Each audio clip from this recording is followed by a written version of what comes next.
महाराष्ट्र राज्यातील सर्व शिक्षक आज आझाद मैदानावर आलेत आणि त्यांनी ठाम ठरवलंय की आम्ही आमचा न्याय घेऊनच जाणार, आम्ही आमचा लढा जिंकूनच जाणार। आपल्या सोबत शाळेच्या शिक्षिका आहेत। मॅडम, तुम्ही खूप वर्ष शाळेत शिकवलाय आणि ही मुळात परिस्थिती आली का? मी स्वतःही आझाद मैदानावर गेल्या 10 वर्षापासून बसत आहे। ही परिस्थिती आताच अनेक आमदार वगैरे प्रतिनिधी सांगून गेले, याने हा शब्द काढला, त्याने तो शब्द काढला। शब्द काढून फक्त बोलवं नसतं, व्यवस्था शोधली असती। तो शब्द काढून ते म्हणतात की बाकीचे टप्पे हे सहज मिळाले, कोणताच टप्पा सहज मिळाला नाही। आम्ही काठ्या लाठ्या खाऊनच हे टप्पा मिळवला, आझाद मैदानावर बसूनच टप्पा मिळवला।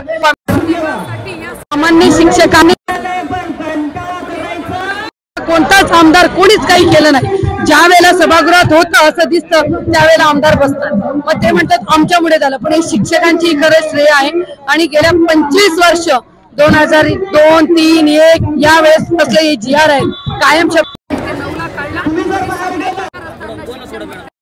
आमची शासनाची आर्थिक स्थिती असेल त्यावेळेला होईल असं सांगितलं। आणि आजपर्यंत माझा शिक्षक 10-15 वर्षापासून फक्त आंदोलन करतोय। आता कुठेतरी 60% झालं आणि केसरकरांनी याच घोटाळ्या सरकारने मागच्या वेळेस सांगितलं होतं की आम्ही तुम्हाला 14 ऑक्टोबरला GR काढला आणि पुढचा टप्पा देऊ, पण आज 14 ऑक्टोबर 2023 पासून तर आजतागायत आम्हाला पुढचा टप्पा मिळाला नाही। म्हणून आम्हाला शेवटी आझाद मैदान हा एकमेव पर्याय दिसतो। म्हणून हे सगळेजण शाळा बंद करून शैक्षणिक नुकसान आमच्या विद्यार्थ्यांचं होतंय।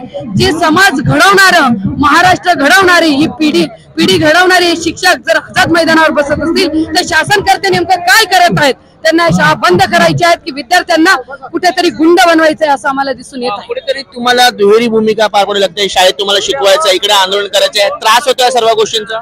त्रास तर होतो। आता इथून गेल्यानंतर 2 दिवसात तो पोषण जास्त पिरियड घेऊन, म्हणजे संध्याकाळी 5ला जर शाळा सुटत असेल 7 वाजेपर्यंत सकाळी 11ला येण्याच्या ऐवजी 9ला येऊ, असे 2-2 तास आम्ही ते पिरियड पूर्ण करू आणि आमच्या विद्यार्थ्यांना शिकवू, कारण की आमचं ते कर्तव्य आहे। पण आमचं हक्काचं मागतोय ते देत नाही, कर्तव्य मात्र आमच्याकडून पूर्ण वसूल केलं जात आहे आणि हक्काचं दिलं जात नाही। आम्ही ते दुहेरी भूमिका निभवत जाऊ। जर समजा अजूनही शासन निर्णय नाही झाला तर पुढचं पाऊल काय असेल?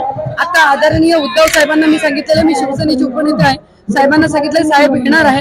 जर नसेल तर आम्ही म्हणजे उद्या परवा नियमित शाळा बंद करू आणि जोपर्यंत मिळत नाही तोपर्यंत बेमुदत शाळा बंद करून इथे बसू। जोपर्यंत निर्णय होत नाही तोपर्यंत बेमुदत आंदोलन केले जाईल आणि शिक्षक इथे त्यांच्या न्यायासाठी लढत राहील असं इकडच्या शिक्षकांचं म्हणणं आहे। मी पुन्हा सुनील झोटिंगे, MS24 न्यूज साठी।